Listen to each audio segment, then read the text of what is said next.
By the way, the premise for an elevator pitch, where did that name come from, in case you're curious, is that if you only had 9 to 20 seconds riding in an elevator with someone that you wanted to perhaps get to know for job reasons, you had to be able to say in that short space of time exactly who you were, what you had to offer, and do it in a way that when they got off the elevator, they did not forget you.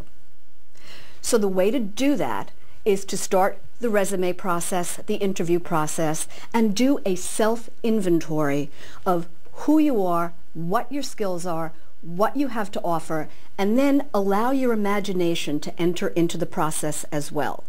I recently had an opportunity to work with a woman, and we decided to take 3 images that would represent what she had to offer. We called them her iconic images. And we worked on them for quite some time, and then she went off and did work on them on her own.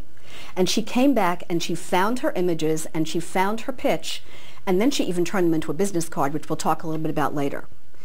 And let me be clear that this is not something that you can sit down and do in 5 or 15 minutes.